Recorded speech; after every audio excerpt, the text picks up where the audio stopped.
Okay, wonderful. Welcome to making the most of your grant application.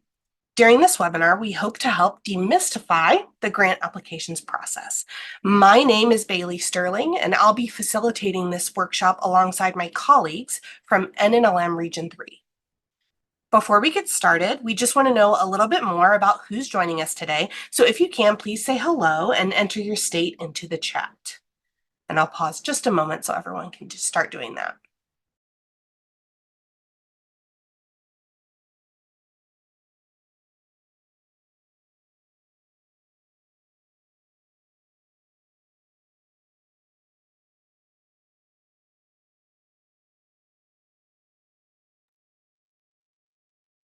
All right, wonderful. Thanks, folks, and please feel free to continue typing that in. So let's introduce your presenters for this webinar. Today, you'll hear from me. I'm Bailey Sterling, the Student Engagement and Marketing Strategist for our office.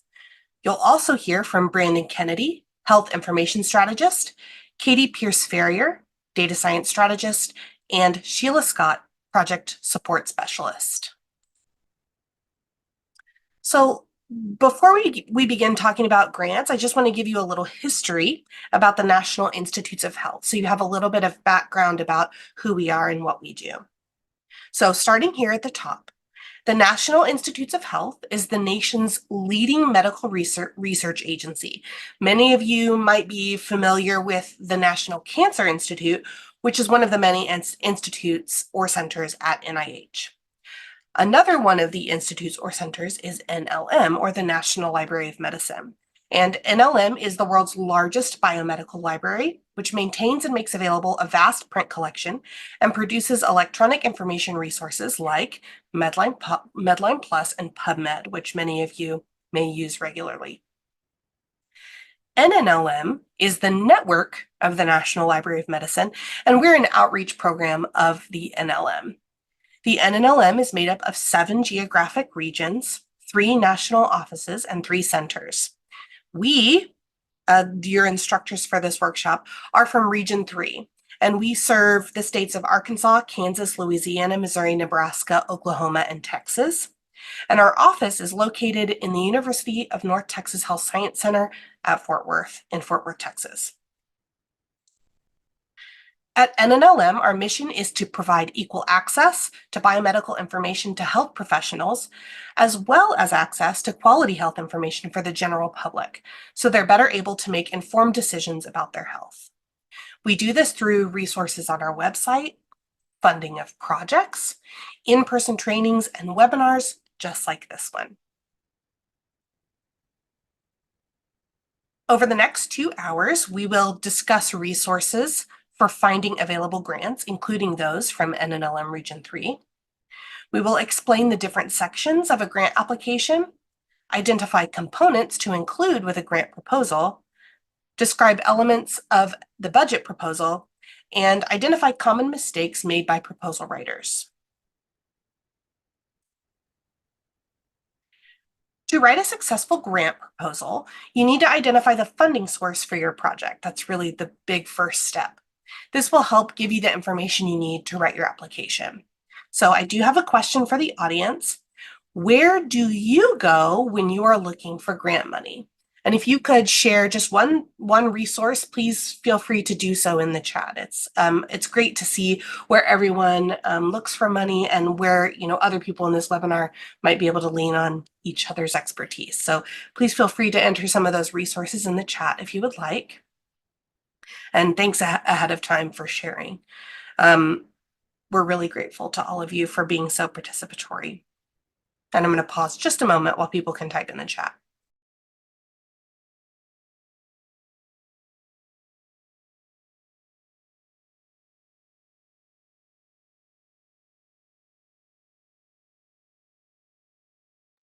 Okay, great. We have NIH Reporter. We have the NIH Grants website, grants.gov. Thank you for typing those into the chat. These are excellent, and we will be elaborating on some of them. The first resource we'd like to highlight, though, is the network of the National Library of Medicine.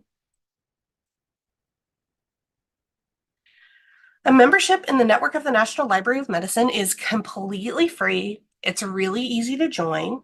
And being a member allows you to sort through funding opportunities from our region. So I mentioned there's 7 regions within NNLM. So being a member allows you to sort through all the funding opportunities that each region offers, as well as see national funding opportunities from programs like the All of Us program.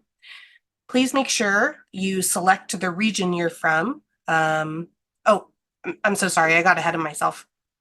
When you join, you'll have access to funding opportunities, professional development, and training. And if you have any questions about becoming a member, we can help you join our region.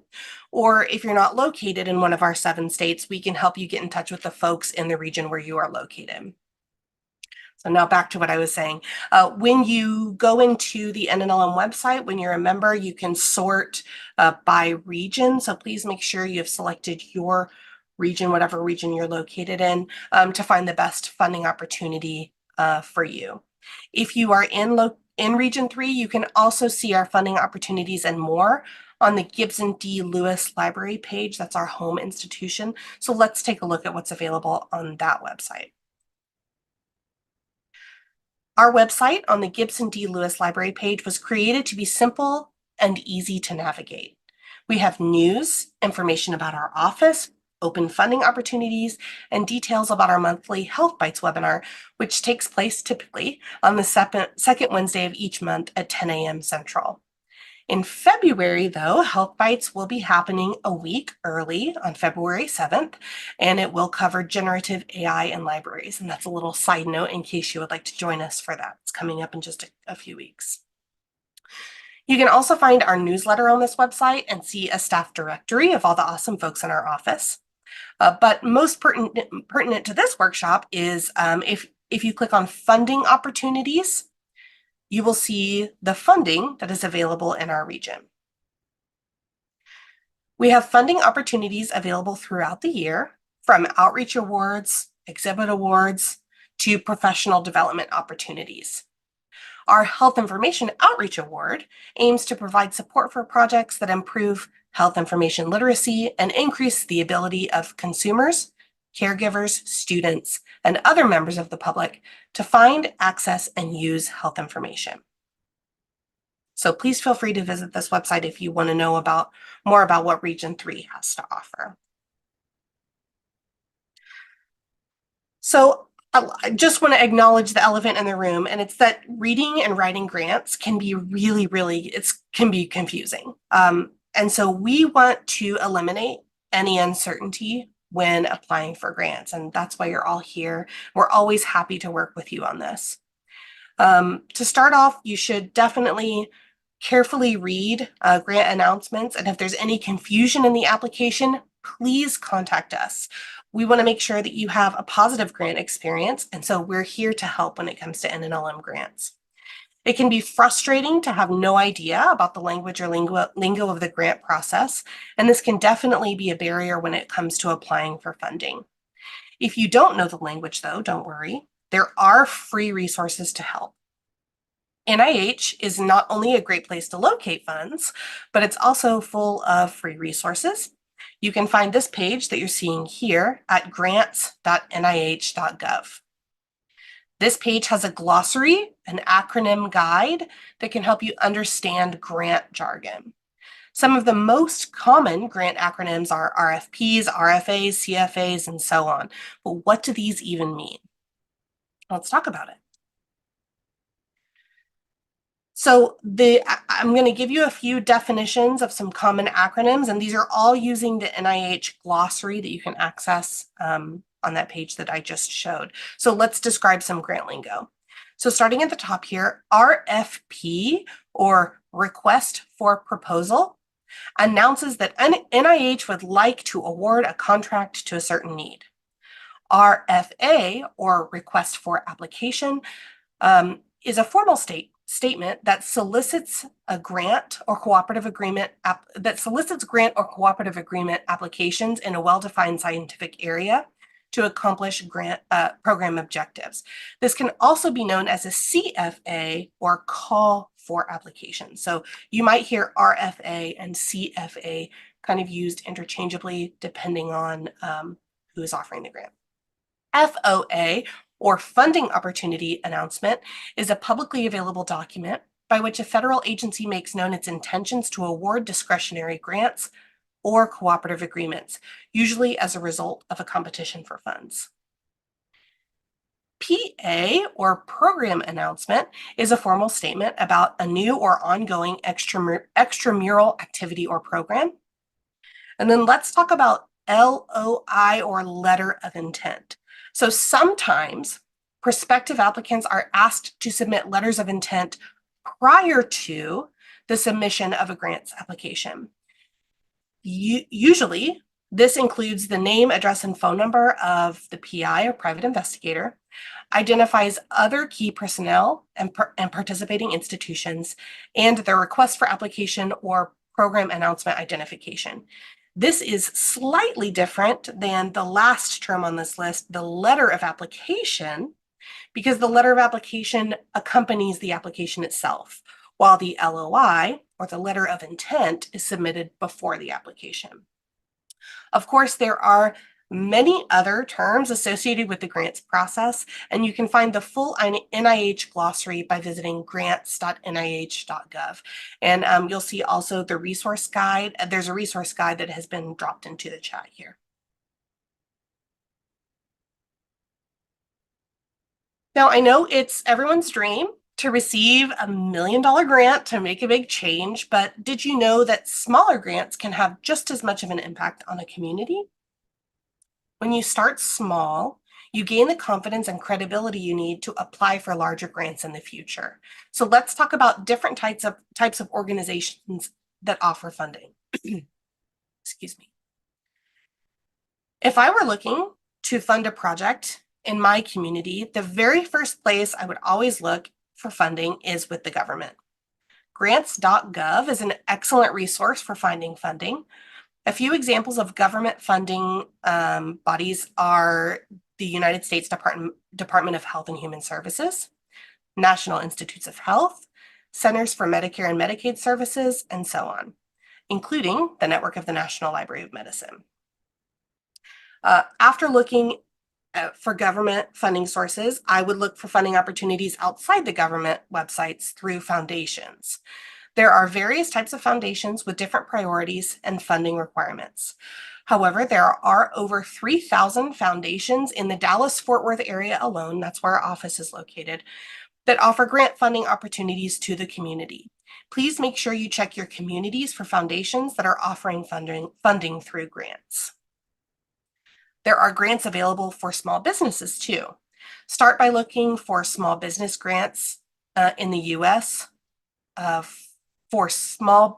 the Small Business Association website. Associations list funding opportunities throughout the country on their websites, and you may find grants that will allow you to attend conferences and stuff.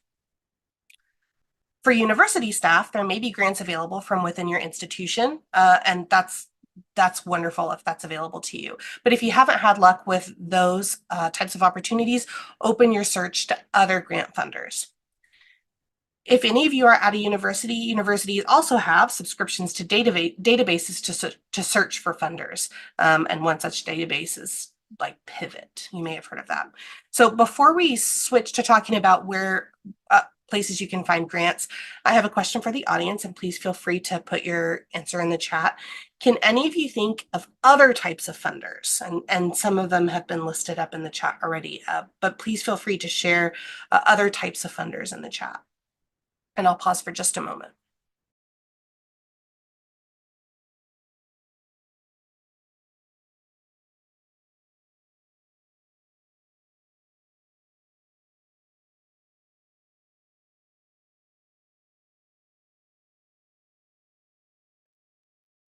Okay, thank you. If you think of any, please feel free to enter them in as we continue on. So where can we go to find available grant funding? Besides reaching out to NNLM Region 3 staff, grants.gov is a really great place to start. The grants.gov Program Management Office was established in 2002 as part of the President's Management Agenda. Managed by the Department of Health and Human Services, grants.gov is an e-government initiative operating under the governance of the Office of Management and Budget. Under the President's management agenda, the office was chartered to deliver a system that provides a centralized location for grant seekers to find and apply for federal funding opportunities. Today, the grants.gov system houses information on over 1,000 grant programs and vets grant applications for federal grant-making agencies. This is also another great place to learn more about the grants process via their Grants Learning Center, and you can see that highlighted here. Moving on, the mission of the Institute of Museum and Library Services, or you may have heard them referred to as IMLS, is to advance, support, and empower America's museums, libraries, and related organizations through grant-making, research, and policy development. In 2022 alone, IMLS awarded over $250 million in funding to multiple organizations. So those are two great places to look for resources in addition to NNLM. If you need more ideas, please feel free to contact our staff. We'd love to talk about this.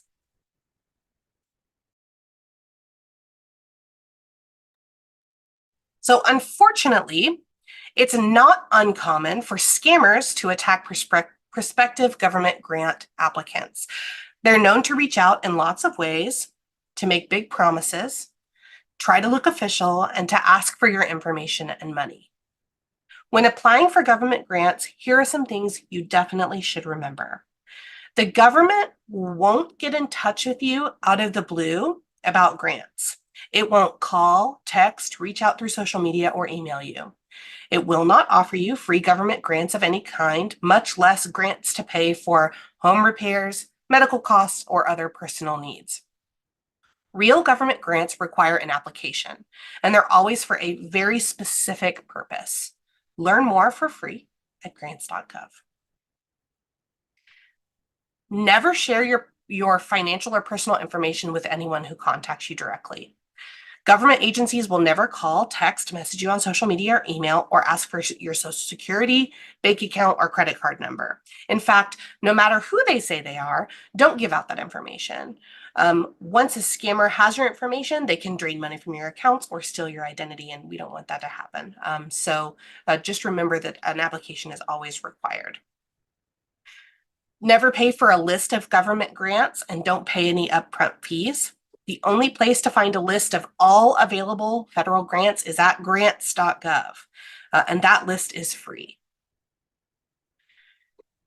If you paid a scammer, remember to act quickly. And if you think you've sent money to a government impersonator, contact the company you use to send the money, and they can hopefully help you out. But these are just a few things to remember when you are applying for grants, is that, usually it's always going to be you seeking out the grant and applying for an application, never someone soliciting that information from you. After you've identified what agency you will like to apply for funding, you want to make sure you know what the agency is asking of you in the grant proposal. So next up, Brandon, I'll pass the baton to Brandon, who will walk you through the steps you need to take when reviewing a grant proposal in our office. However, these steps can be applied to almost any grant, not just to ours. So take it away, Brandon. Awesome, Bailey. Thank you so much. The baton is passed and it is my turn. So next we're going to go ahead and explore what to do when looking for funding and explore the different parts of a grant proposal application, more specifically towards our funding opportunities. So before I go ahead and begin this next section, I'm going to go ahead and ask a question for the chat, and please feel free to answer. So as you have seen previously, NNLM Region 3 does have funding opportunities available and is currently accepting grant proposals. So when you hear that, what kind of projects come to mind when thinking of submitting a grant proposal over to our office.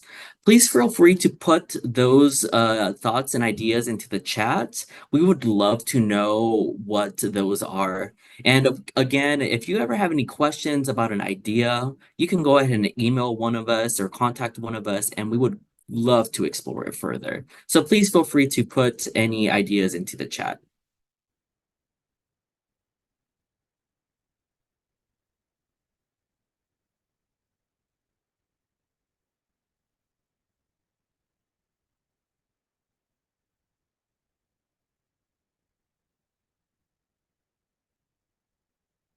Training grants? Oh, yeah. That's definitely something that we can go ahead and explore. We offer an array of training opportunities within our office.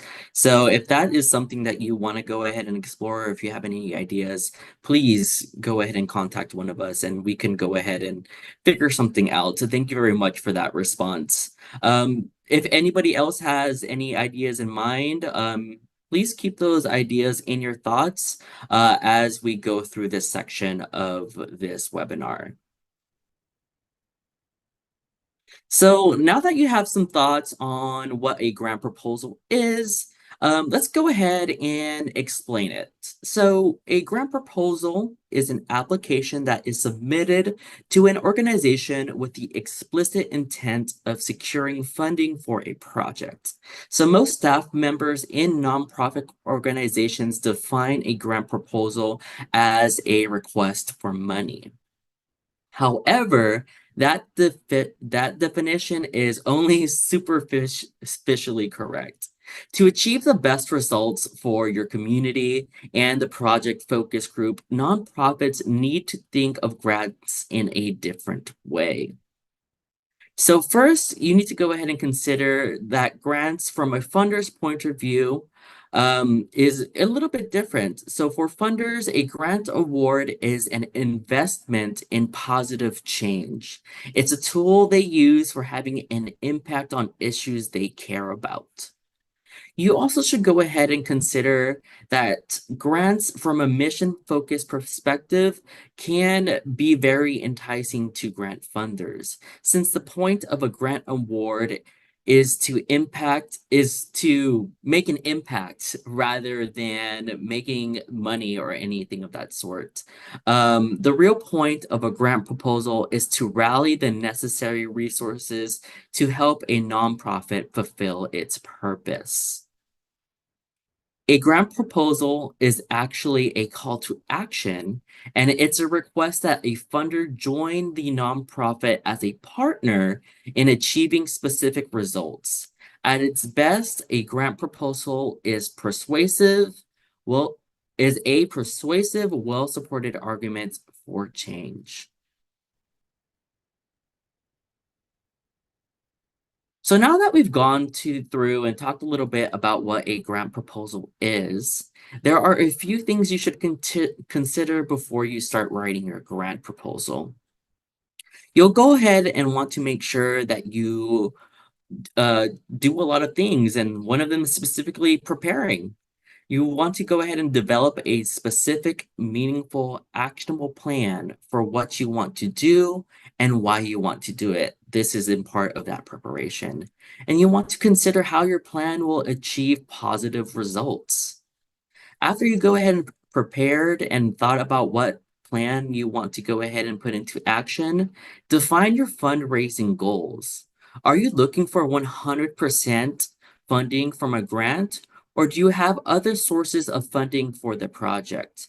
For example, if you have one grant proposal and other sources of funding, how can you combine that money to go ahead and fulfill your goals? Are there community partners with the same mission as you that could provide support to you as well? So an example, and I'm a big example guy. Let's say you are working with a local food bank and you want to go ahead and provide food to your communities. How can you partner up with your funders and that food bank to go ahead and achieve those goals? Third, you want to go ahead and estimate cost as well. And I'm knowledgeable about costs, but Sheila, who is going to be our budget person here, will be covering that in great depth later on. But you should go ahead and consider a few ideas. So you want to go ahead and have a general idea of what the project will cost to implement, and also include costs such as materials, labor, travel when coming up with an estimate as well. You also may want to think if someone else is working a little bit extra, how you're going to compensate them. Are you going to give them a little bit of a higher salary because of the work they're putting on? These are things to estimate as well into the cost.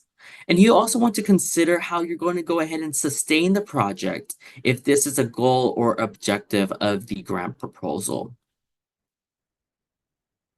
You're also going to want to create a timeline. This will help you manage all activities from the pre-award phase through the award phase to the post-award wrap-up phase. There's, of course, multiple different phases when it comes to a grant proposal and actually getting a project completed. But definitely having a timeline in place really would help you go through along and have a set foundation in moving forward. So once you have all that set up, you are pretty much ready to find prospective grants. Using the resources that were previously mentioned, locating a grant organization or sources of funding that could be easy with the resource guide that I'm going to go. Oh, Bailey went ahead and put that into the chat that we have in the chat right now. Thank you, Bailey. And finally, you want to go ahead and find examples of other projects that are similar to yours. I really do like to look up what is done in the past and figure out how I can implement that in my workflow and how I can improve on that as well.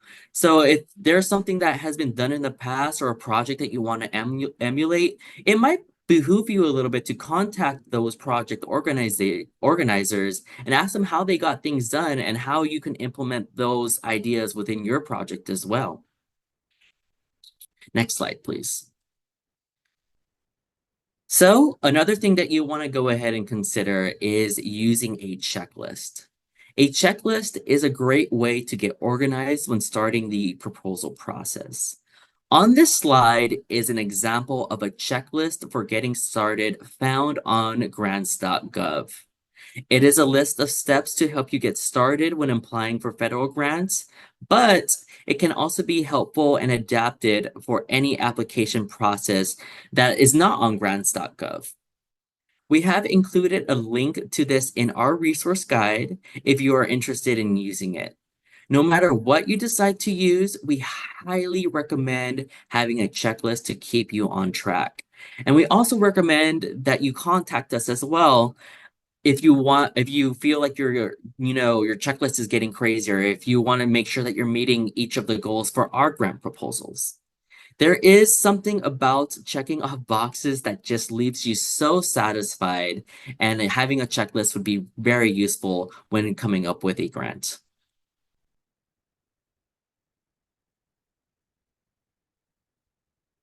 So I mentioned researching the funder earlier. However, there is a little more to grant researching than that. So one thing you need to know is before you even begin the grant researching process, it's a good idea to look at your organization and determine what you need to go ahead and do. While you don't have to pay any funds back with grants, most funders want you to tell them exactly how you plan to use their money and the specific ways you plan to spend it. As you get into fleshing out your research process, you'll need to know the answer to that question. And another thing to kind of get into, if your organization's goals aligns with the goals of your funders, that's also a huge plus. Maybe you even mention that within your grant proposal as well. So once you've done some research on different organizations that you want to go ahead and apply for, uh, go ahead and narrow down your list. Knowing what you need also helps you go ahead and narrow it down further and apply for the grants that best fit your organization. Applying for grants can be a long and sometimes tedious process, and it might be appealing to have dozens of grants to apply for, but, and this is especially if you're new, but you may want to go ahead and have a short list of just a handful of grants where you think you have a good chance of getting funding.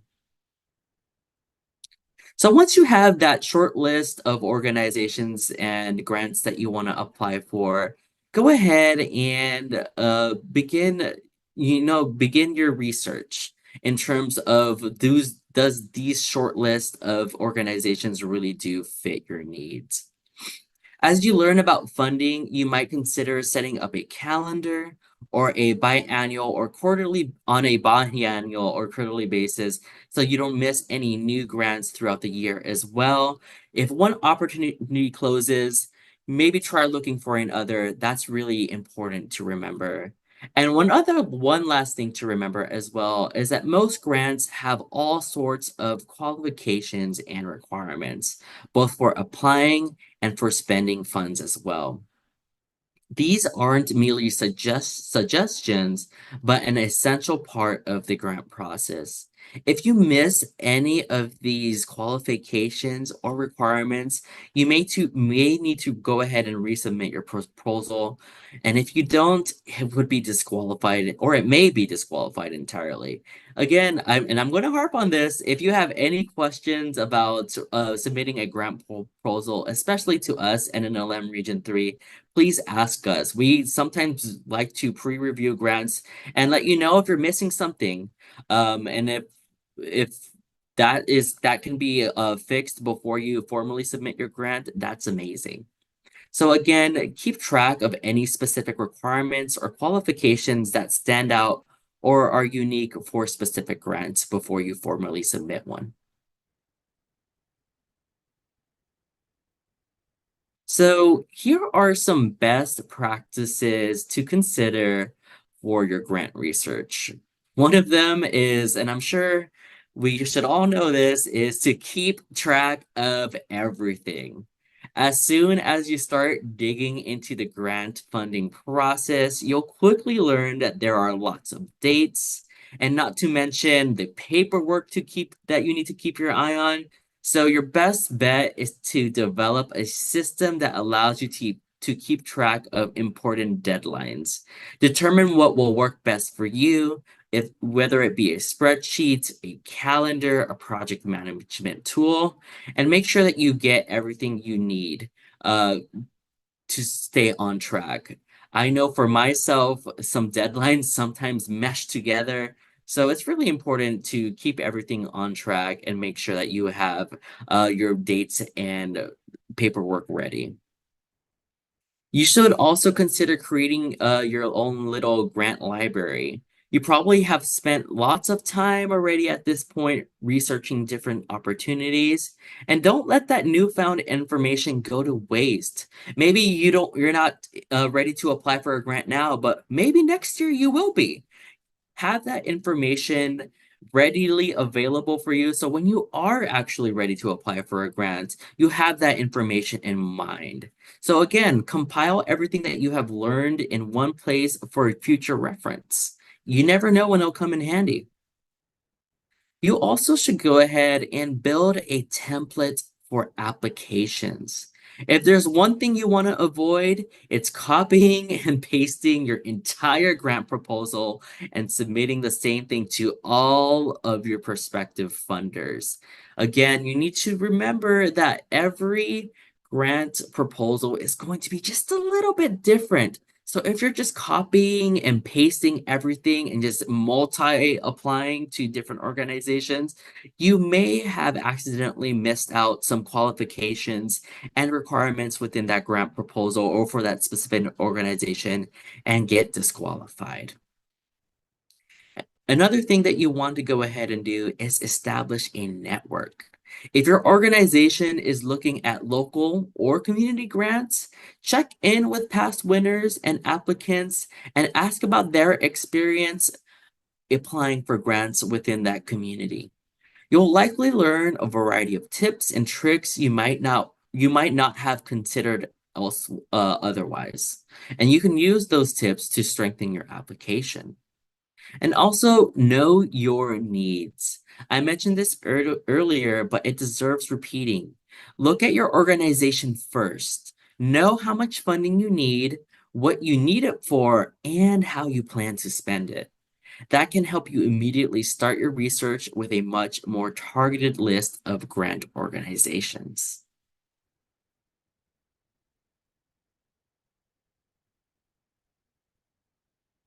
And another thing, and again, I said it, I'm going to harp on this, initiate contact. If you have any questions, never hesitate to contact the funding organization or ask for clarification. They are often happy to help you when in need. Those of us within NNLM Region 3 love to discuss project ideas, and so do other coordinators in the other 6 regions. We love to award funding, serve as liaisons, and see your project come to fruition.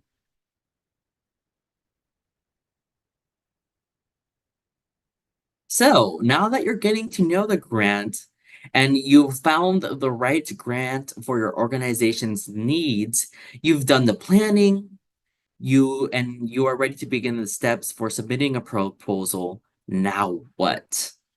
One of the first steps you should take is to get familiar with the award you have decided to apply for. The next section will be presented with NNLM grants in mind, but this information is typical for most grant applications. In the case of NNLM grants, this information can be found in the request for proposal, which we learned was also considered a RFP. So within this document, within the RFP, you will find all the information about the award and what you need to provide in the proposal to be awarded funding. So let's go ahead and look at each section.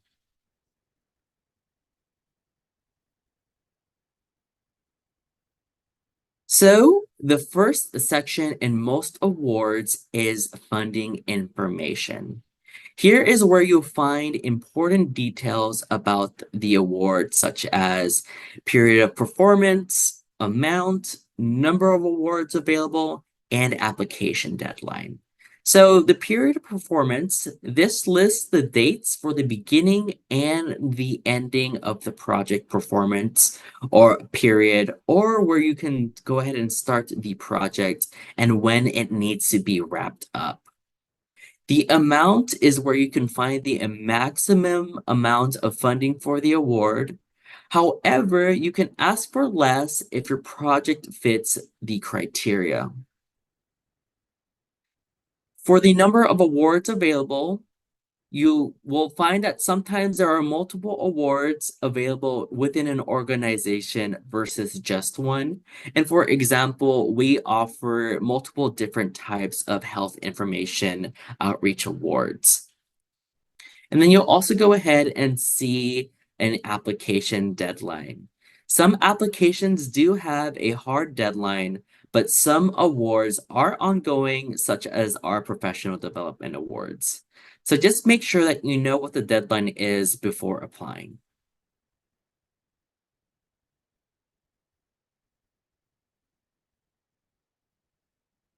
So the next section describes elements of the award. So this is where you're going to know the mission of the funder, primary aims of the award, and the purpose of the award.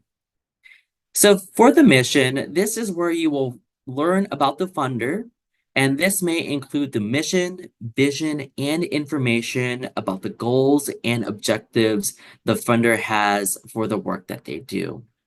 In the case of the NNLM, the main goals are to work through libraries and other members to support a highly trained workforce for biomedical and health information resources and data to improve health literacy and increase health equity through information. I suggest taking a deeper look any organization you're thinking of submitting proposals to. It is easy and important to make sure that your missions align to the mission, vision, and goals of an organization. This is especially important if you need to gain support of a board or administration before applying. For the primary aims of the award, this section you will find out if the project you have in mind aligns with the primary aims of the organization. For instance, the primary aims of awards offered by the NNLM are to widen access to and awareness of health information resources, with a focus on those resources being provided by the NLM. So, for example, resources like Medline Plus or PubMed, clinicaltrials.gov, stuff like that. So just make sure that your project fits those aims. And then next, we'll go into the purpose of the award. This section provides a reason the award is being offered, or the reason why the award is being offered, to put that in a better sentence. The Health Information Outreach Award offered by our office, NNLM Region 3, provides support for projects that improve health information literacy and increase the ability of consumers, caregivers, students, and other members of the public to find and use health information. Bear in mind that this can cover a wide array of projects. So please be creative and share those creative ideas with us. We can go ahead and figure something out.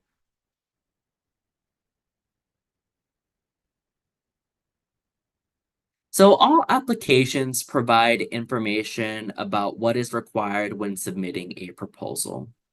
So please go ahead and take a close look at what is needed and make sure that you address the requirements in the proposal.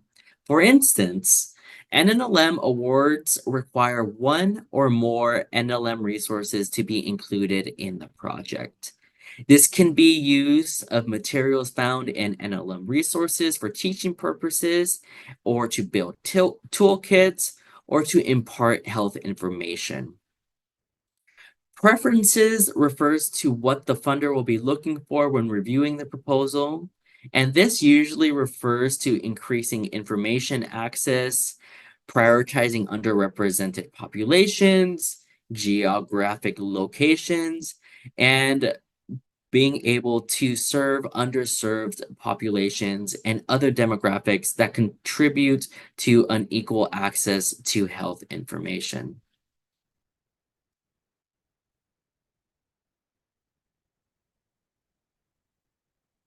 And some RFPs include project ideas. These could be based on previously funded projects and are ideas to help you finalize your project. A good place to look for previously funded projects is on the NNLM.gov website. This is where you'll go ahead and learn about the things that we have funded previously. And again, I mentioned this earlier. Look at what has been done in the past and how can that go ahead and be implemented into your project if that is something that you're interested in pursuing.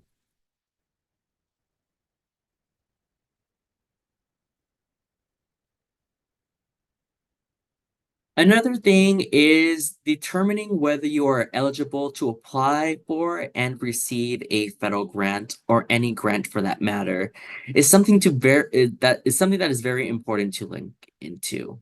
If you are not legally eligible for a specific funding opportunity, you would waste a lot of time and money completing the application process when you cannot receive the grant. In the case of a NNLM grant, the organization must be a network member, which again is completely free, and be within the region offering the funding. So again, if you are not within the 7 states of Region 3, you maybe don't want to apply for a Region 3 grant, but look into what region you are in within the NNLM and look at what funding opportunities they have available. The exception to this is the NNLM All of Us Fund, which has funding opportunities that are promoted throughout all 7 regions. Sorry about that. I fumbled myself a little bit. So, you also want to think about regarding the project that you are conducting research on. Some regions may require special documentation if research is going to take place, and NLM grants do not apply to research using human subjects. So please make sure your organization fits the eligibility requirements by reading this section.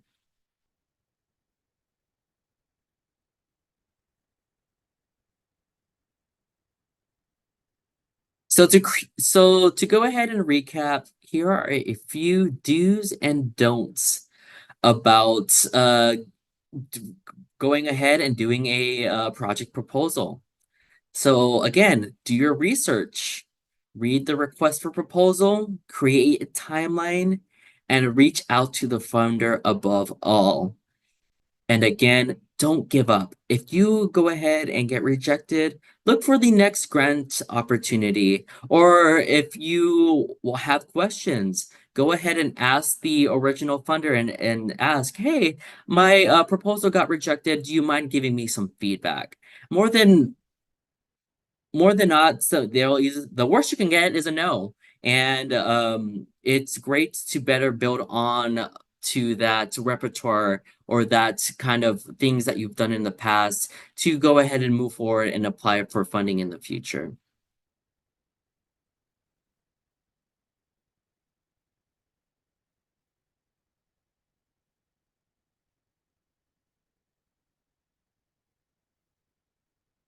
So beyond the application overview, NLM grants provide a section called additional information. Here you can find grant writing resources, 508 compliance requirements, reporting requirements throughout the funding cycle, and how the proposal is scored. So that's enough for me for now, and I will go ahead and pass this on to Katie, who will take you through the application overview. Hey everyone. So Brandon's kind of touched on this already some, but occasionally reading grants can be kind of confusing. So you should carefully read through the announcement. And if you're unsure about anything in the application, like he's mentioned before, please go ahead and contact us. We want to make sure that you have a positive grant experience, and we're here to help you as much as possible. So we've talked about researching grants, finding that perfect one for you. So we'll pretend that you found a grant that you're interested in. And if you haven't yet, if you found a grant that you're interested in, and so if you haven't yet, you'll want to read over the entire request and see what's required of you. So depending on your organization, you may need to speak to other departments to get certain information or approvals. And this part can often take a while. So even if you're a pro at pulling all-nighters and turning in papers at the very last second, you might not be able to do that with most grant applications. There's a lot of moving pieces that happen externally. And then looking at the elements of your application, next slide, please. Oh, sorry, one more slide. So we'll go into, we'll take a look at what all goes into an application. So you want to have these documents all together so you can send them in one giant email. You'll notice that some of these items are optional or say if applicable. Take a look at these and see if you need these for your specific application. And I'll go into more detail about these. Budgets are a very important part of this process, and Sheila's going to talk about that more later. And I also want to point out the IRB determination letter. And that one's highlighted in green. So we cannot fund projects that involve human subjects research. So some organizations may already have an institutional review board or IRB that can generate a determination letter for you saying that it's not human subjects research. So inquire within your organization if you're unsure, and you can always reach out to us and we can go into more detail about that piece of things as well.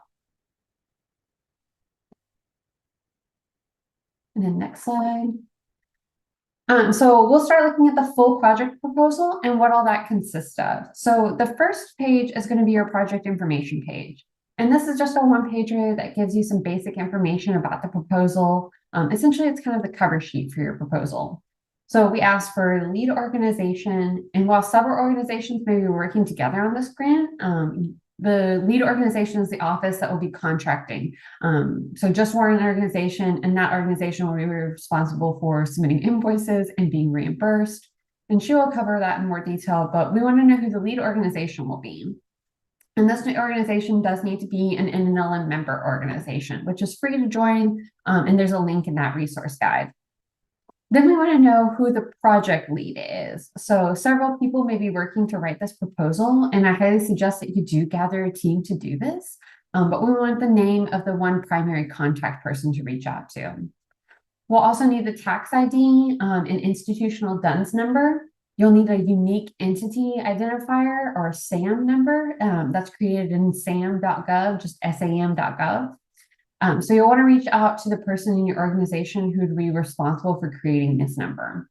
It can take some time to identify that person, so make sure that this number has been created. So again, the earlier that you get started on this, the better.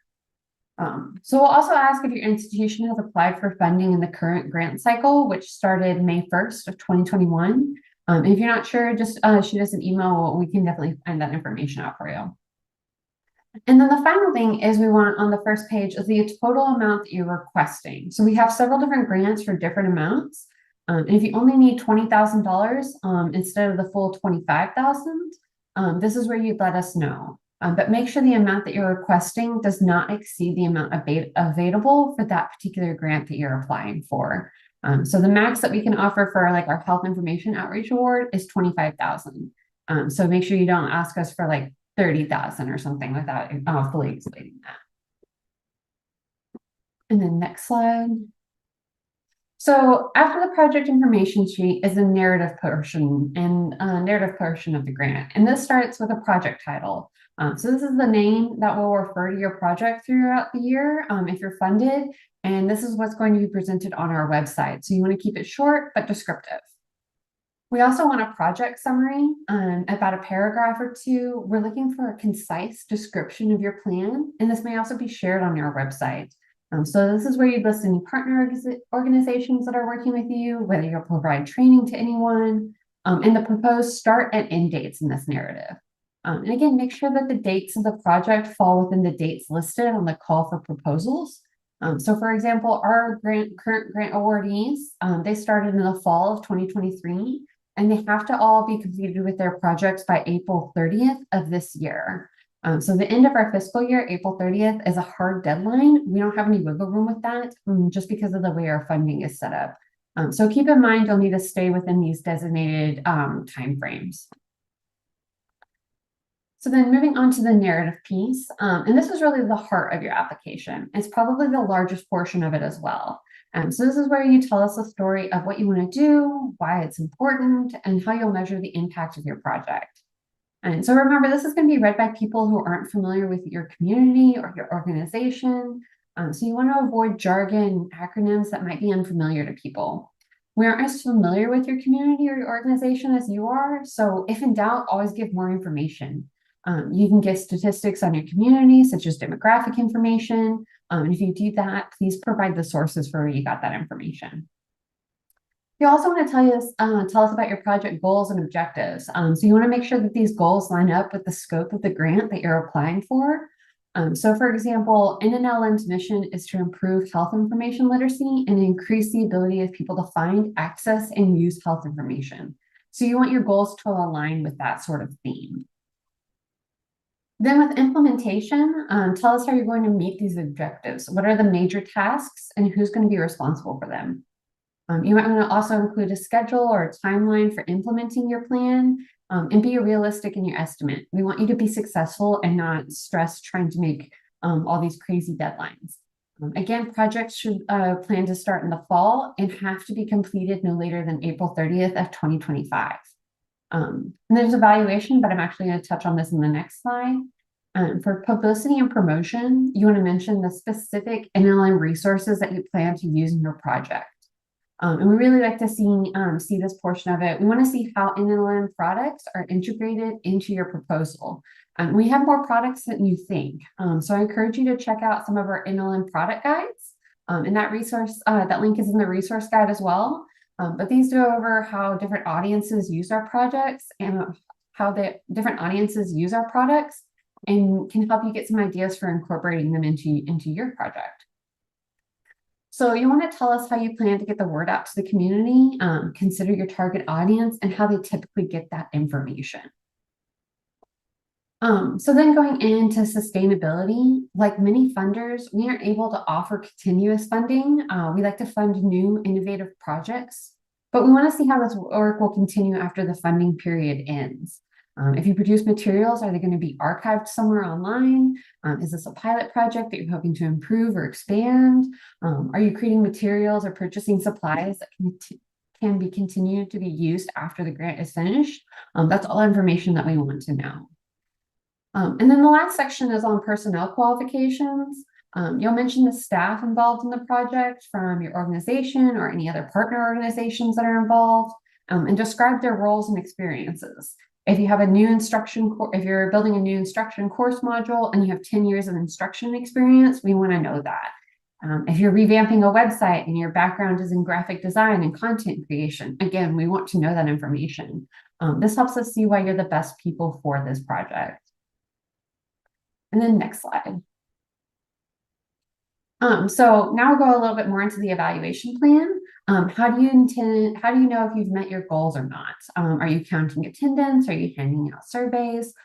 This can be kind of tricky because again, we can't do human subjects research, but you can still measure program improvement and implementation effectiveness.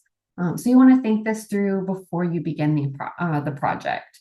You can consider a logic model to determine your goals and actions. If you're not familiar with logic models, don't worry. There's a link in the resource guide. If we had a nickel for every time we said check the resource guide, you'd have a whole new grant.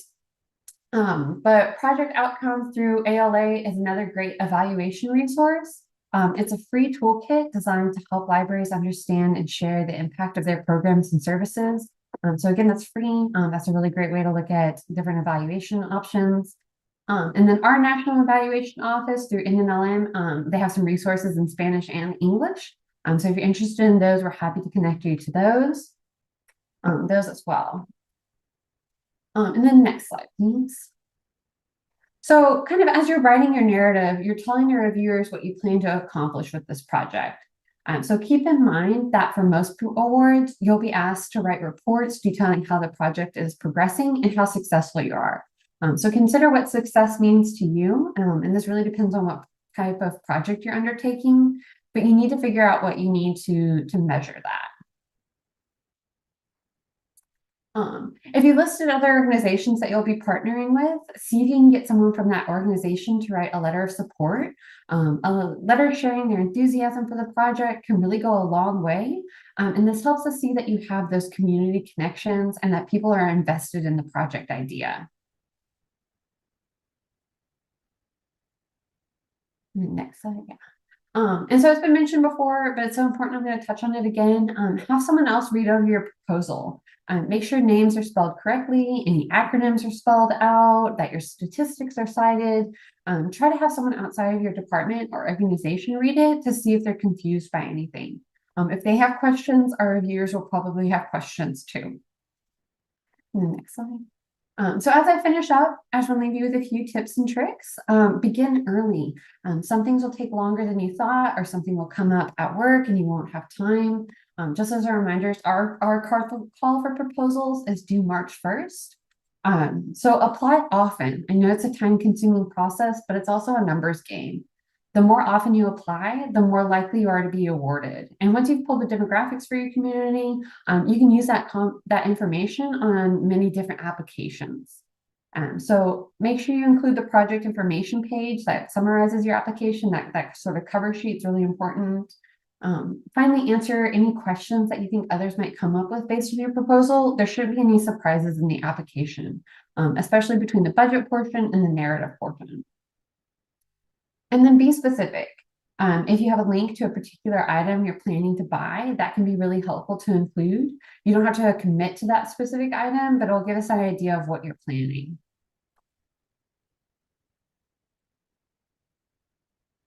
And make sure to follow application guidelines exactly. It's important to pay attention to those details. Be specific. We often read narratives that seem to skip over details. If you've been dreaming of the project for months, these things may seem obvious to you, but we need that context. And again, this is another important reason to have someone who isn't familiar with the project read over your application. They may notice where there's missing information or kind of gaps in your proposal. And then be realistic. We've seen some applications that try and take on the whole world with two people listed on the project. And we know you're superheroes out there. You do everything with nothing. But remember, sometimes that a smaller, well-executed project can be just as helpful and impactful in the community than a large one with too many moving parts and it's harder to keep track of. And finally, continue to apply for funding. If you apply for one of our grants, even if you're not funded, we'll provide you with detailed feedback to make your next grant application even more competitive in the next cycle. So we love to see applicants who have reworked their project and applied again. So next slide. And then so I'm going to kind of pause here and see if anybody has any questions about what we've gone over so far. Give people a moment to enter things into the chat. And again, this is a lot of information that we're throwing at you. I'd really encourage you to look over that resource guide, check out some of those links that we have listed.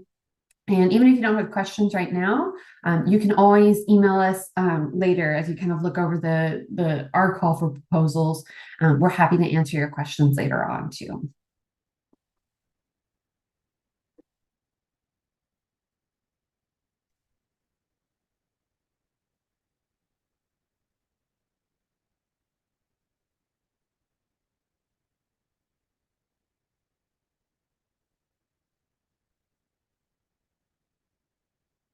Okay, if applications is denied, are there more chances in the future?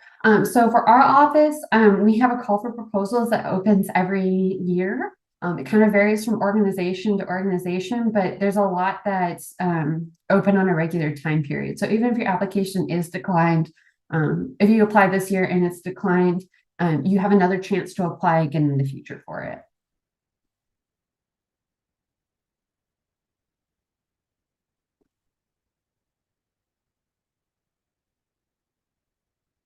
I'm going to go ahead and go to the next slide, please.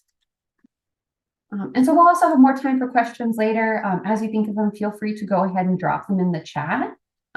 Just as kind of a quick recap, so we've talked about some of the grants that are available from different trustworthy institutions. We've talked about how to apply for funding through NNLM and different sections of your grant application and identified what documents to include in your proposal. And so we're going to take a quick 10-minute break, grab a snack, fill up your coffee. If you have any other questions, feel free to go ahead and drop those in the chat. We'll try and answer those as best as we can. But we'll go ahead and take that 10-minute break. I have 11:04, so back in 10 minutes at, well, we'll do 11:15. How does that sound? That sounds good. 11:15. Awesome. Thank you, everyone. Good morning. We're up to I think the most exciting part, the budget part, the show me the money part. At least I agree. Anyway, let's get this thing rolling. Next. I want you to take a date down for me, please. February 5th. February 5th, we're going to have a more detailed, fleshed out budget walkthrough. So if it seems like I am fire hosing you with information, don't stress, don't worry. I will flesh this out February 5th with our Deputy Director, Debbie Montenegro. So we'll go more in depth. You have more chance to ask more in depth, detailed questions when it comes to the budget. But for right now, I'm going to just give you the skeleton and we'll fill in the ligaments, the muscle and all of that February 5th. Next slide.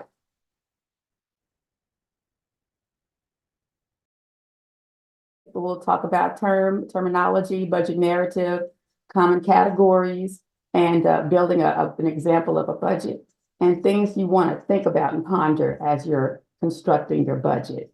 Next slide, please. So far, you've heard some acronyms, and my being a military veteran, I'm very familiar with acronyms and phrases that are just ordained to my industry. So goes the grant application process. There are going to be a couple of keywords and acronyms that will be just, for your grant. And they will vary, between institutions. And since the grant world is not exclusive to organizations equipped with a team of grant managers and other people who are experts in all types of funding opportunities, it's important to make sure that you familiarize yourself with the terminology associated with your particular grant funding opportunity that's before you.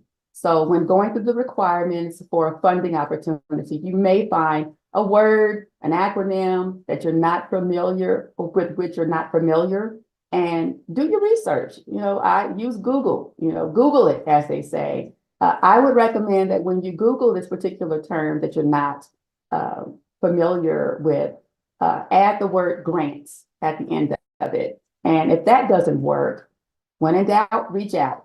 Reach out to your funders, meaning us, and whomever else, that you're having grant applications with. That being said, we'll on to some basic terminology that is essential for starting the budget development process. And just keep in mind, February 5th, that we will flesh this out. Next slide, please. First off, it's important that we talk about scope of work. Other industries where I've worked, the Defense Department, Lockheed Martin, I used to be a federal auditor as well. I've heard this referred to as the SAL, a scope of work. And what it is, as far as NIH's definition describes it well. Simply put, the scope of work is the overview of the aims, objectives, and purposes of a grant. This comes first because for proper budget development, it is critical to consider how each of the funds requested to support the project will contribute to the overall goals and expected outcomes. So this is where you're going to spell out what you are doing for this grant. Knowing your project and the outcomes will help you be able to more clearly communicate the grant's emphasis, impact, and progress when the funder asks how things are going. The funder wants to be sure that their money, in this case, the taxpayer money, is being put to good use with a good outcome. This is where you also spell out your deliverables. Will you be able to meet the goals of this project? So this is what we'll be using as a roadmap of your project to fill out the temperature, to see how you're doing. This is where you're going to let us know about any scope creep. Again, we'll talk about this February 5th. Any changes to the scope? Did someone leave? Did something cost a little more now than at the initial writing of the proposal? We have had instances where awardees had to change their amount requested because a part or a supplier or a contractor changed, whether it's a price, someone left, or maybe they just didn't need that anymore. That particular part or supplier was not needed anymore. So whenever there's a change, that's when you need to bring it to the funder's attention when you're talking about your scope of work. It is crucial that you know your project. And if you are uncertain, I want to repeat this, that you're going to be able to meet your initial goals or outcomes, you let the funder know. When in doubt, reach out. Next slide, please. In the case of federal funding, awardees are required to have a solid management practice for administering the award and have accounting practices that align with cost principles. Cost principles, what they do is they specify that a cost can be charged to a federal award only if it is allowable, reasonable, and allocable. And in addition to these items of cost, they must be treated consistently by the award recipient. For example, if you categorize in an invoice to us a part as a material line item in your budget, and then the next invoice, you categorize it as consulting costs, that's not being consistent. And that's where we would have to ask, okay, what is going on here? Has something changed? So that's what consistency means as far as when it comes to your budget. Next slide, please. And we're going to go into detail, a little bit of detail about allowable, allocable, and reasonable. So what is meant by allocable? In the case of federal funding, allocable means that we are only charging a proportionate amount of the grant that is in line with the ratio of the work that is being done. Simply put, if you have someone on the grant that is expected to dedicate about 50% of their 40-hour work week to the grant, then they should only request a proportionate amount of their salary, up to 50%, on this grant. This concept applies to all other aspects of items being purchased for the grant. Like if you were to buy a piece of equipment that you're supposed to be solely using for this grant, we should see 100%, or whatever proportion you think you'll use it for the grant, that is the allocated amount of use or time that we should see on this grant. And we will, when we meet, because there will be meetings, if you're an awardee, and we'll talk about, how things are going. Is it being used as you had initially proposed? Next slide, please. Allowable. Now, this is one of the more difficult concepts, as this can vary from grant to grant. However, it is usually best to manage this based off of federal standards, as they are the most common source of funding and have uniform guidance available for reference. It is very important, however, that you familiarize yourself with allowable costs for your grant, specifically as this can vary greatly. Some parameters that you want to think about, for example, the request for proposal, our RFP, lists that promotional items are not allowed.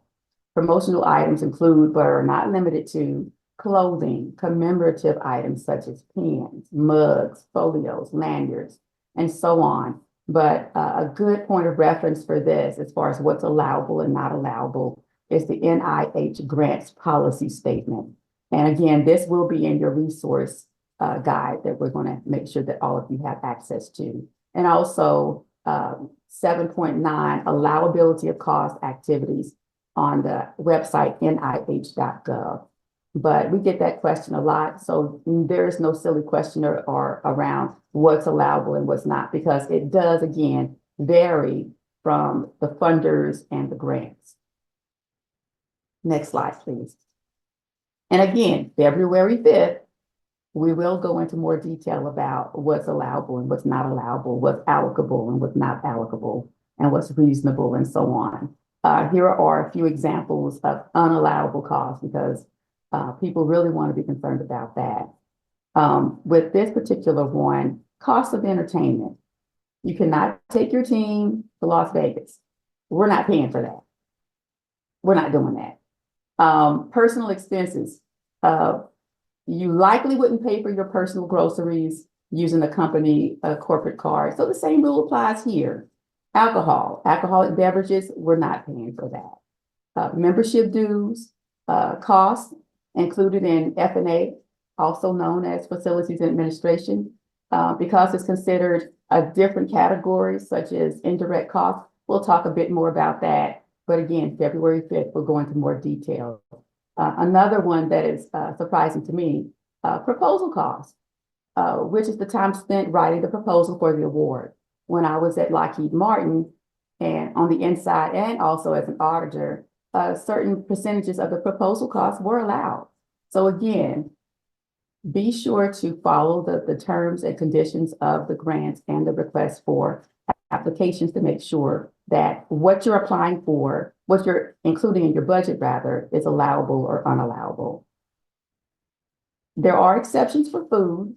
It can be allowable if it is for a staff member traveling for purposes of the grant, and they get reimbursed for meals as per the rules of your institution. For example, our university would allow us a per diem based on the GSA government rates. And for examples of that in more detail, you can refer to NIH guidance again in the section called Entertainment and Personal Expenses. So be sure to, when in doubt, reach out and ask us because we're happy to help. We want you to be successful and we want to give you this money. Next slide. Reasonable. So we talked about allowability, allocability, and another one was consistency. We touched a little bit on that. But another one is just reasonable, reasonableness. Reasonable costs are likely the most straightforward of the cost principles. Simply put, the amount requested is not excessively high and is within the bounds of common sense, right? Just again, think about your own household and how much you would spend on a certain item. Now, sometimes it can't be avoided. There have been instances where I knew here in my present job and other jobs, there have been suppliers that were the sole source. They're the only ones on the face of the earth that can supply this special Himalayan cloth made by Buddhist monks or whatever. They're the only ones that make it, and that's exactly what you need for this project. And as long as you can justify it, write it down, get quotes, tell the story, and we'll get to the budget justification later, a little bit later in a few slides here. As long as you can support it and you have a strong argument for why you would need something that is sole sourced, you know, we're more than likely going to consider it. But that's an extreme example, but it does happen. But just keep in mind, this can be a little tricky because what's prudent for you may not be prudent for the next person, but we do require a certain number of quotes to back up that the cost listed is indeed reasonable. So reasonableness is pretty much straightforward, but you know, we do have some exceptions. Next slide. Direct costs. Okay, we're already there. Direct costs. These are pretty specific. They're identifiable. These are like hands on the plow, things that directly impact the project and the work that goes into it. You have direct salaries and wages, materials, supplies, etc. These are just a few of the direct costs. Next slide. Indirect costs. This is something that, generally includes F&A, which is facilities and administration. Also, you have materials and operations, overhead and whatnot, but this is in its own category. And some cost categories are not eligible to have indirect costs charged to it. Some funders do not allow IDC indirect cost rates at all. And some institutions will require that you add IDC to your proposal. So be sure to check if the funder allows IDC, and then if your institution requires it or not, and if you have set rates. And again, February 5th, we'll go into more details about, you know, rates. If you don't have one, just really quick of your own, say if your institution doesn't have an IDC rate, you can use something that's called here de minimis rate, which is 10%. It may be used if you don't have a negotiated rate. Next slide. The budget narrative. This is where you get to explain, tell the story behind the numbers. Next slide. And here's where you'll have some interchangeability as far as terminology. Sometimes, you know, the budget narrative will also be called the budget justification. And this is required. The budget, which is usually on a spreadsheet, which is what we require. And then you have the budget narrative. The budget narrative and the budget spreadsheet where the numbers are, the calculations and the categories and whatnot. The budget spreadsheet should mirror the budget narrative.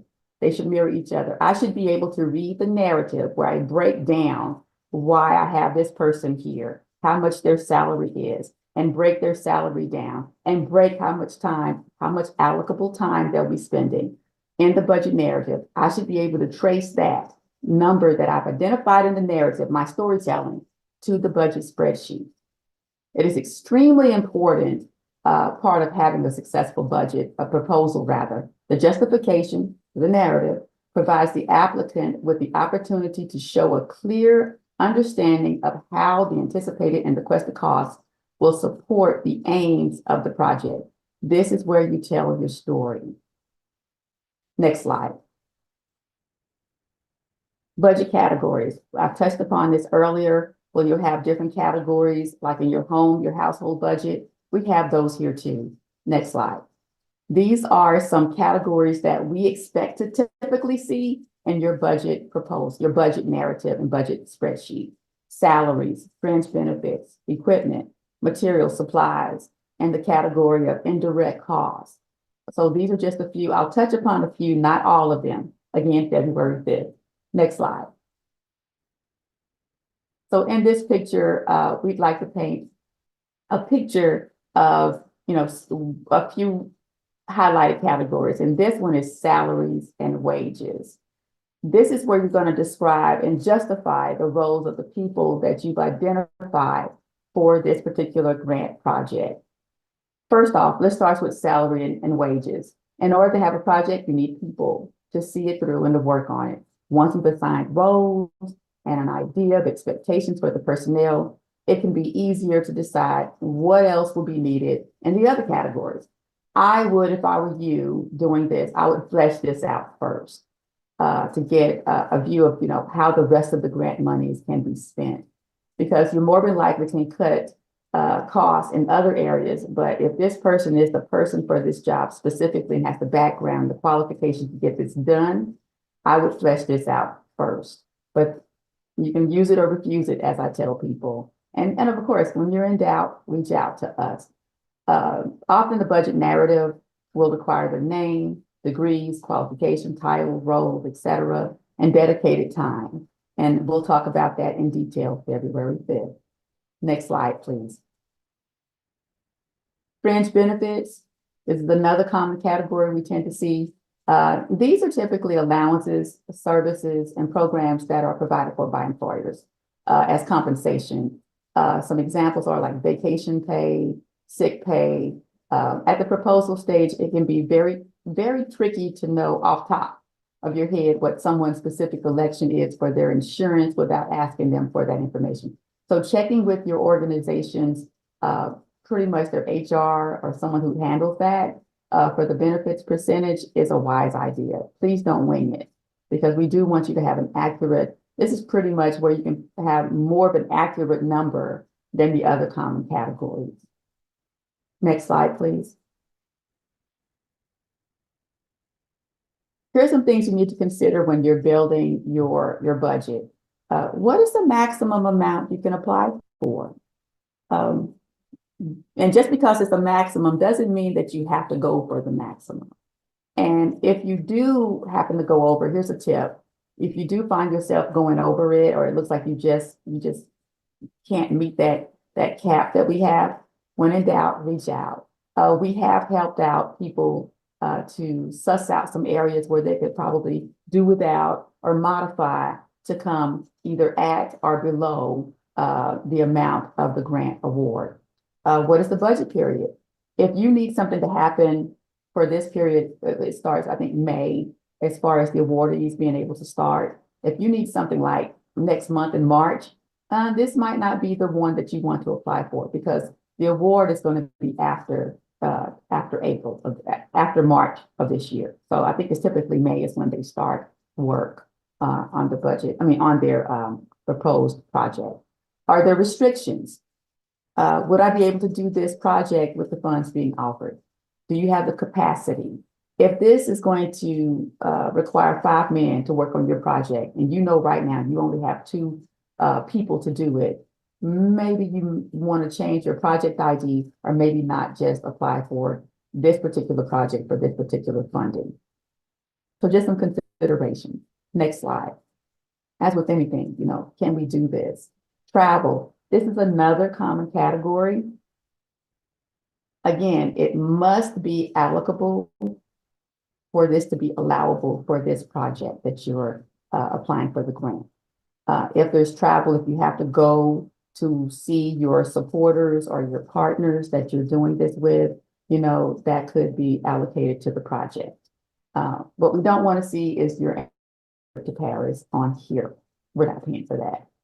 But travel, that's a huge one. Make sure that it's applicable and it's reasonable. And again, we do look at this with a lot of scrutiny to make sure that it is absolutely necessary to your grant.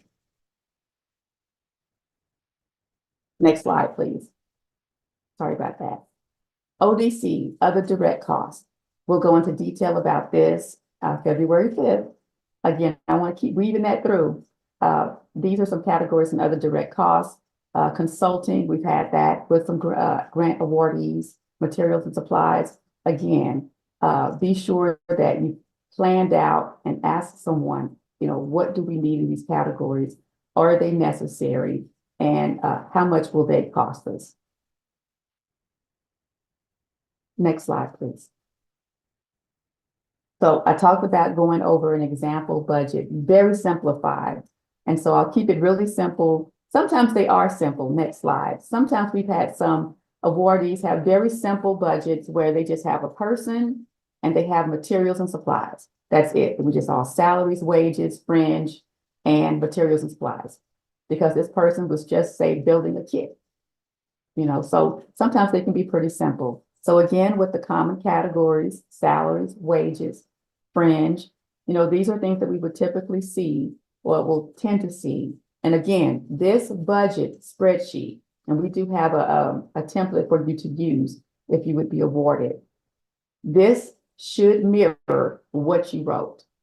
And what you wrote should mirror the budget. And if I were you, I would go through with find someone else in addition to yourself to also go through and make sure that they do mirror each other. And indeed, what you wrote, the storytelling does sync up to what you're putting in your numbers and calculate. And also check the calculations. You'd be amazed at how sometimes the Excel spreadsheet is you meant well, but it doesn't go all the way through and add up all of the applicable sales that you meant to include. So this is what we would typically see on a simplified budget. And again, we'll go into detail February 5th. Next slide, please.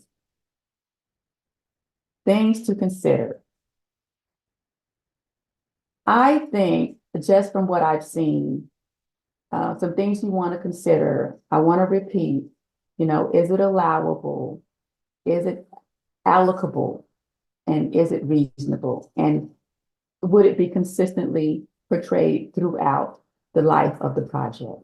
So we have had instances, I think I may have mentioned it, where we have help, because we do want to help. We are here to help, you know. Funny, the government, when I was an auditor, I would say that and they wouldn't believe me.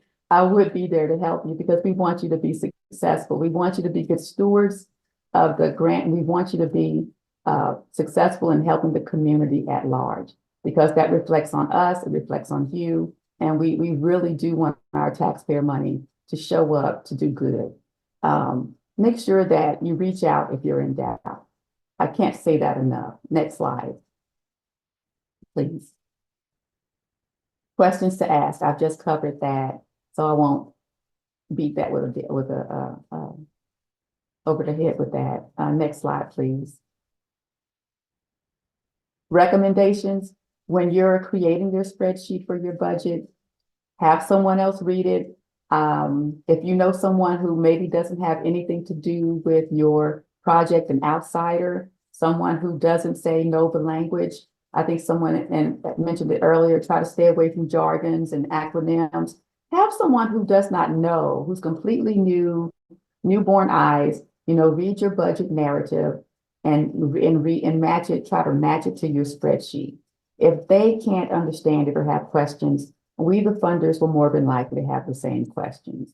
And again, you can reach out to us during the process. We are more than happy to help.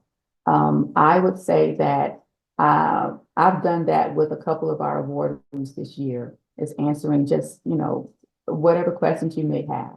We are really here to help, and we're happy to help you be good stewards of this the funding that you receive. Next slide, please. Yep, budgets can be tricky, so don't be afraid to ask questions. When in doubt, reach out. I think February 5th is embedded in your memory now. The deputy director and myself will do a budget walkthrough to help you understand and flesh out, put the meat and the muscle to the skeleton I've just laid out. If it was rushed, that was not my intent, but I did want to give you an idea that, you know, budgets can be a little scary, but really not if you're really thinking about, say, your own household budget, you know, reasonableness. Do we allow it? Would you expect to see it on a budget spreadsheet or a budget narrative? You know, telling the story behind the numbers. It's really somewhat intuitive, but we're here to help you, you know, walk through it. We're here to hold your hand through it. I think that's all I have for my section. I'm going to hand this off to Katie, who will address accessibility. And if you have any questions, you know, please feel free to email us after this. Thank you everyone for hanging in there with us. I promise we're almost to the end. But before we wrap up, I want to talk about accessibility just a little bit. So I want to ask you all, why does accessibility matter to you? This is something that's near and dear to my heart. So if you feel comfortable, please enter in the chat like why accessibility matters to you. I know for me, it matters because I actually have very poor vision. So things like captions or just larger font can really make a big difference in how easy it is for me to access things.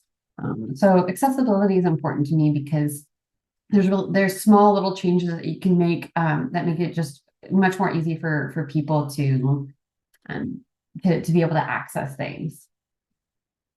And making things more accessible benefits everyone. Whether or not you're disabled, large font with high contrast is easier for everyone to see. Well-designed, user-friendly resources are easier for everyone to use. Ramps, elevators, clear signage, all those things benefit everyone, whether or not you're disabled. So on a worldwide scale, actually over 1 billion people live with some form of disability. And the number of people with disabilities is dramatically increasing. According to the CDC, 1 in 4 adults in the United States have some type of disability. And the percentage of people living with disabilities is highest in the South. So you might have heard the saying that disabled is the only group that you can join. Almost everyone will experience some form of disability in their life, whether it's needing glasses, you broke a bone, you're recovering from some sort of illness. So disability is something that can affect everyone. Next slide.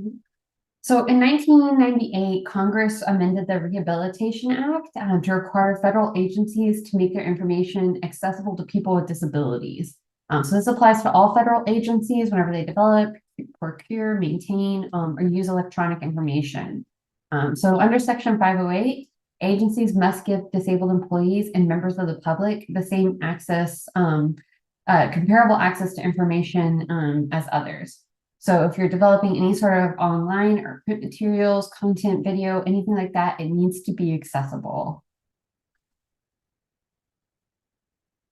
So 508 compliance is important when it comes to identifying website accessibility and understanding how different kinds of disabilities can impact access. So it's important to note that disabilities can overlap and can affect people in different ways. So they need access in a way that best suits their needs. So we'll talk about some of the different types of a disability and how they might affect people. So starting with auditory disabilities, this is a condition affecting a person's ability to understand speech. Some people with auditory disabilities can hear sounds, but not clearly enough to differentiate speech, especially when there's background noise. Auditory disability can include people using hearing aids, deaf and hard of hearing folks, or even people that have learning disabilities that impair their ability to understand verbal commands. So some people with auditory disabilities, they use sign language as their primary language, and they might not read the written language as fluently as they do sign language. So providing important information, consider providing important information in sign language, and also use plain language. Images or other illustrations can help make content more understandable. However, not all people with auditory disabilities know sign language. So a key principle of design is offering information in multiple ways. So include a transcript or text on presentation slides. The more ways people can access information, the more accessible that it is. Cognitive, learning, and neurological disabilities involve neurodiversity and neurological disorders, as well as behavioral or mental health disorders that are not necessarily neurological.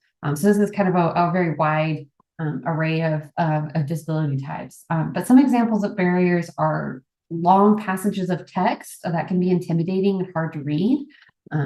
Again, use plain language, consider the reading level for your audience, and consider how the readability of it. Add graphics or images to provide that context, and again, another way to access this information. You want to clearly differentiate hyperlinks and format your Word documents with heading levels, and make sure web pages are mobile friendly, and allow animations and sounds to be turned off. And then with physical disability, these are conditions that limit one or more basic physical activities in life. And depending on a person's disability, they might have difficulty using a mouse. Websites that allow keyboard navigation can really help with accessibility. Using heading levels in documents so that pages are easily browsed and navigated. Using bold or increasing the font doesn't help with this. You want to use the heading level options in Google or Word doc, those embedded heading levels. You also want to provide plenty of time to complete tasks or fill out online forms. And sometimes these can time out on a person and make them have to start over. And you also use consistent, predictable navigation mechanisms and page layouts. And then lastly, there's visual disability. So this is when an individual loses part or all of their ability to see. And so we can make things accessible just by using large legible fonts and high contrast colors. Like I said, I have very poor eyesight, and so I hate trying to read small fonts. There's some beautiful, intricate fonts out there. They look very pretty, but it can make content really hard to actually read. It's less visually accessible. So plain serif, sans serif fonts, that's when the letters don't have the little feet on them, like the text on the slides, is best for digital sources. Serif fonts, like Times New Roman, those are really great for print. And there's also fonts and colors that can be more easily, that can be easier for people with dyslexia to read. So again, accessibility features benefit everyone. Who wouldn't prefer, more easily readable, more navigatable content? And there are resources available that can assist you with being 508 compliant. Section 508.gov provides guidance to federal agency staff who play a role in IT accessibility. So there's things on policy management, acquisition, content creation, and it's a great resource to kind of go over a lot of that information. And we do have a class on making accessible documents. There's a recording of it. It's the 5 steps to accessible documents. And I think that link is on the resource guide as well. It's a great class to check out if you're more interested in this topic. And then next slide, yeah. So digital.gov has a toolkit on making social media more accessible. So this is from the Department of Labor's Office of Disability Employment Policy. And they curated and shared some of the best practices to help agencies ensure their social media content is accessible for everyone. All right, well, we made it through. That's everything that we have. So I'm going to hand it back over to Brandon. I always get their names mixed up. I'm so sorry. I'm going to hand it back over to Brandon to wrap things up. But thank you, everyone, for sticking with us.